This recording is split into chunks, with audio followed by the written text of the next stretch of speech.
NewGenGamers.com.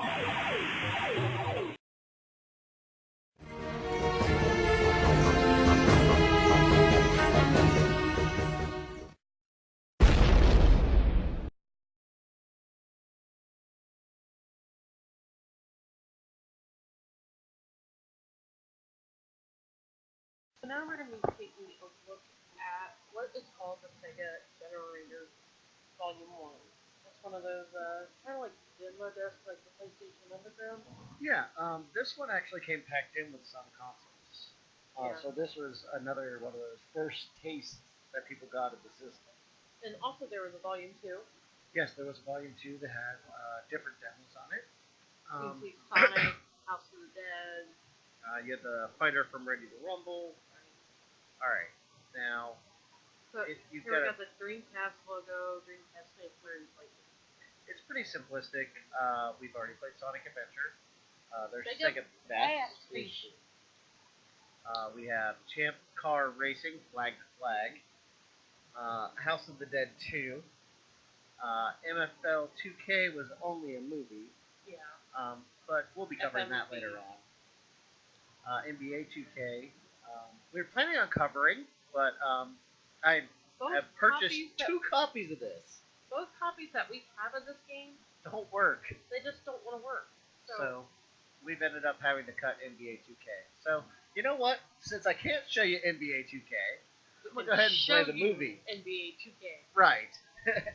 So as it stands, Japan got this console almost a year before we did in North America, Yeah. and in Europe they didn't get it for another month. So there was hype about it in Japan, but you have to remember this console is in the same generation as PlayStation 2, the GameCube, and the original Xbox. So there was a lot of hype built up around the PlayStation because it had a The DVD player. it had bigger memory cards, other accessories that you can use, and Sega tried so hard to try to compete with the PlayStation 2, even before it came out, was really hurting Dreamcast sales. Yeah, because of the Saturn failure. Well, but yeah. that whole third console curse. Yeah, and the biggest problem that I think Sega also ran into was I don't know, because the Saturn was successful in Japan, it just bombed out over here in North America. It was expensive. Well, and even once it got down in price point, PlayStation had so many games out, and the N64 was just, it had its own fan base going at that time. So, that was a quick look at NBA 2K. But as you can see, for NBA 2K, again, character models, they had separate hands, but they were fixed. Yeah, and it was actually one of the better looking sports games at that time, because sports games in early '99 were pretty rough looking. Hydro Thunder.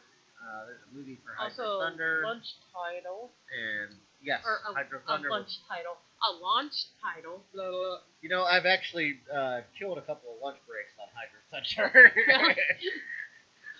So it was a lunch title. Launch title. NFL Blitz 2000. We'll get into that. And Ready to Rumble Boxing. We'll get into that. There's Monaco Grand Prix. And Power Stone, which is the one that I will be sampling today. We could not find a copy of this, high or low. We looked over 3 states. At least at a reasonable price. Yeah. 3 states and eBay, and nothing was, Nothing was coming up. So, but Power Stone is a fighting game. I mean, okay, if you compare the Dreamcast sales today with current consoles, it only sold 9.6 million. Well, 10 million consoles still is 10 million consoles. I mean, that's a lot of systems to get out in 18 months. That's what Xbox said. Never mind. It retailed for $199, which that's a lot of money. Back in. Well, I mean, that was a. It was a good chunk of change. But it was worth it. But if a console today, put out a price tag of $199, People would snap that thing up because it's cheap. like the Nintendo Classic that they just recently did. Right. You know, scalp Now, that crap. in the demo, you only get to play the arcade version of Power Stone, which, obviously. And you only have 2 different characters, so I'm going to take Falcon. And you get 1 stage. But this will give us a little bit of a taste of Power Stone, which was actually a pretty decent selling game for the console, and pretty well loved today. Yeah. As you can see, it's a fighting game. It's very blocky. But it's another 3D fighting game. Actually, the Gunrock kind of looks like Wedge from Final Fantasy VII. Now, as we all know, Capcom is more well known for its 2D fighting games. So it's one of the few Capcom fighting games. He looks like the Thing. Yeah, now he does. Great, it's clobbering time. Oh, as you see, it's telling us to wiggle the joystick, which I was doing. But And it there's shows the different old environments. As you can see, things moving in the environment. not a fixed 3D environment. There's things that move and pick up that pipe, whack him. Yeah, here we go. Throw it at him like you do in that. What game is that? Double Dragon? Double Dragon. Bomb him.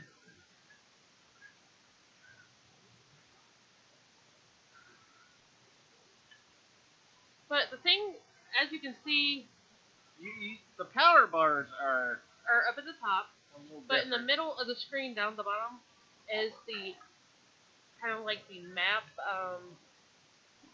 how the stage is and what kind of power-ups that you can find in what quadrants of the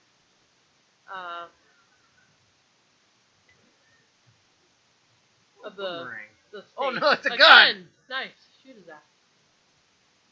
But this game also has elements of you could get hurt by the environment. Yeah, it had environmental dangers in this game. So, you said that this had an 18-month lifespan. That the Sega as we knew it, for us older people, came to an end in March of 2001. Yeah, because when they decided to discontinue the Dreamcast, it was the end. It's actually March 31st. March 31st? Yeah, I think. Well, they wanted to get it in that same fiscal year. Yeah. Because you know how fiscal years are different than regular years. Right. Yeah. So they reported enough loss to the PlayStation 2. They couldn't come up with nearly the powerhouse of what Nintendo gave us with games. And the Xbox, it started out slow, but... Well, and there was a lot of early workings together with Sega and Microsoft. Because something to remember about the Dreamcast was that it had the Windows CE engine. Yeah, it also has an early design... Well, I compare it to the Xbox controller because it's big, clunky, and... Well, I mean, if you look at it, I mean, they have the same essential setup, layout, except Microsoft added an extra trigger. Extra trigger and an extra analog... Well, no, analog... No, the analog sticks in the same place. The color, even the colors of the buttons are the same. So. And the letters are the same. The only thing is the Xbox, I think, only takes one memory card. No, they had two. They had 2 slots on the top of the controller. And the port came out of the bottom, yeah. Yeah, how similar. But, I mean, you understand why I compare it like that, right? Well, yeah, because they're very similar. I don't know if they just took inspiration of the Dreamcast and tried to be the spiritual successor or what. This is one of those things that Nintendo decided that they didn't want.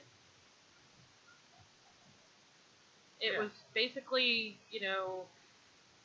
Nintendo wanted this CD thing built for the Nintendo, and they're like, no, that's not really good enough. So Sega developed it, Windows helped them. Yeah. That's why it has a modem. See? Yeah. If it has a Windows CE in it, Windows obviously said, hey, we can help you with that. Right. Microsoft just kind of. But also the modem, which I think runs at a 28.8. You could also get 56Ks, but those were Probably a little bit more expensive. aftermarket. Oh, really? I believe so. No, it came with a built-in 56K. I think so. But as you see, the generator. Oh, also, you could get a web browser for this. Sega offered something called SegaNet for $200. Yeah, there were different versions of it in each country. Yeah. One of them was SegaNet. The U.S. one was SegaNet.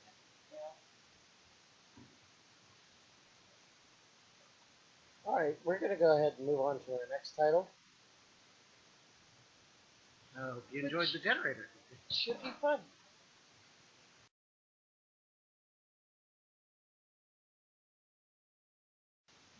And welcome back, everybody.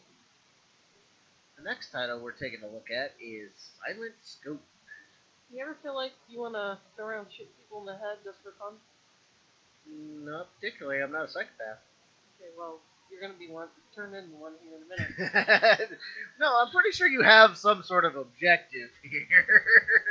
So you're not just some wacko on top of a roof. Created in 1999 by Konami.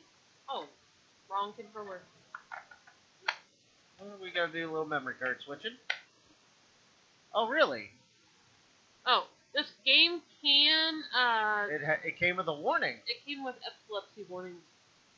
That actually became commonplace as we went on further into. Right, when you got games like Rez, Child of Eden, and other flashy games like I think Call of Duty has a small epilepsy warning. The GameCube, after a while, put it up on every game. I think Beautiful Joe has one. Yeah, it had a lot of flashy stuff. Yeah. Now. So as you see, there's 4 modes or 2 modes, and then you have options and then rankings. Right, and we'll go into the arcade mode, which is, I mean, pretty much a straight. You have the indoor shooting range, you have the time attack, and you can choose your difficulty, the story, and then you can choose which part of the story you want to hop into. So basically, you're a bodyguard for the President of the United States, and the President is ambushed, and his daughter is taken. You gotta go in downtown Chicago. Or wife, his wife. His family's kidnapped. His family has been kidnapped. So as you can see... And now you gotta shoot the terrorists. Before they shoot. And you get more time extended for headshots, and you do have this little reticule that kind of guides you to where you need to go. But this, using the... You're pretty much zoomed in the whole time. Yeah, but using the Dreamcast analog stick is very difficult. Well, I mean, it's sensitive. Yes, it's very sensitive. So you can overshoot your target by a lot. So, and here we go, up to the building. Well, I mean, it's not as exact as the original arcade, but then again, the original arcade also had a gun peripheral. Right. Which I think you could use the gun peripheral with this game, but it wasn't released until afterwards. Also, these are all one-shot kills. Yeah, well, you're a sniper. Well, yeah. One shot, one kill. I'm not a very good sniper with this, unless, Grand Theft Auto, and I'm, an awesome shot. See? 100% accuracy.